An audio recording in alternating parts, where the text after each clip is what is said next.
La troisième prépa pro, c'est une troisième de collège. Donc on doit faire des enseignements pratiques interdisciplinaires. Donc nous, on a choisi de les mettre face à une mini-entreprise. Donc pour ça, on est aidé par l'EPA, Entreprendre pour apprendre.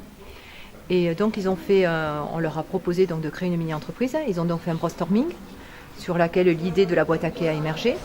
Ensuite, ils ont pu passer à l'oral.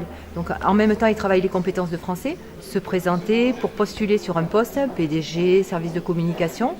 Donc, ils ont fait un CV. Donc, ils travaillent en même temps les compétences de la classe de 3e, c'est-à-dire orale, écrite, et, pour pouvoir arriver à se présenter correctement. Dans ce cadre-là, ils ont déjà rencontré des élus, une conseillère municipale, pour pouvoir avoir un stand au 1er mai.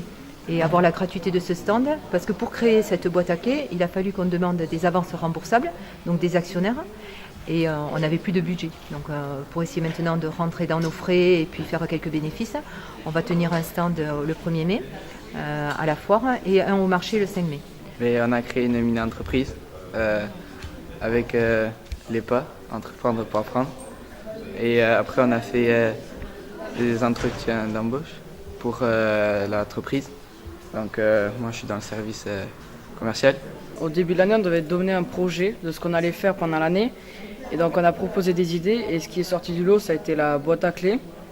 Donc après on a décidé de voir à quoi elle ressemblait. Donc on a, en cours de TP, on a fait plusieurs boîtes avec un logiciel. Et après ce qui s'est passé, c'est que c'est Wissal qui a eu la boîte. Donc après on a fait des plans. Et au milieu de l'année, on a commencé à les construire. Et après, là, on a sorti les boîtes. Et là, on va attendre le 21 mai. Non. Le 17 mai. Le 17 mai pour pouvoir défendre notre produit au salon régional des mini-entrepreneurs. Pour attirer de nouveaux élèves, comme chaque année, le lycée Guinemer a séparé de ses plus beaux atours, puisque nous avons permis aux personnes de découvrir tous les projets qui ont été faits tout au long de l'année par nos élèves. Et nous avons le bonheur de leur expliquer aussi que nous ouvrons une nouvelle formation à la rentrée, une formation post-bac qui portera sur la fibre et qui rentre en résonance et en correspondance avec la formation continue que nous mettons en place avec le Greta tout au long de l'année sur la même thématique, celle de la fibre, donc une thématique porteuse à l'heure actuelle, porteuse d'emploi, porteuse de formation et porteuse de développement. Nos professeurs sont reconnus au plan académique par leur hiérarchie. Les plateaux techniques ont été labellisés dans 3 filières différentes et ont maintenant une vision académique.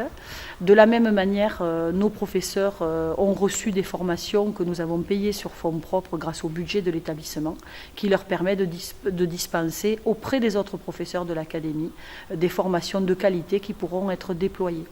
Je suis heureuse de pouvoir dire que c'est une très grande fierté de diriger cet établissement scolaire, qui est composé de gens motivés et qui accueille des enfants charmants, des enfants auxquels on propose des activités multiples, mais qui savent aussi s'engager pour le collectif, puisqu'ils ont cette année déclenché 3 opérations caritatives à leur seule initiative, sans l'accompagnement d'adultes, et qu'ils ont fait spontanément une collecte financière et de matériel à destination de l'école de l'Eudeuche, lorsque l'incendie les a ravagés.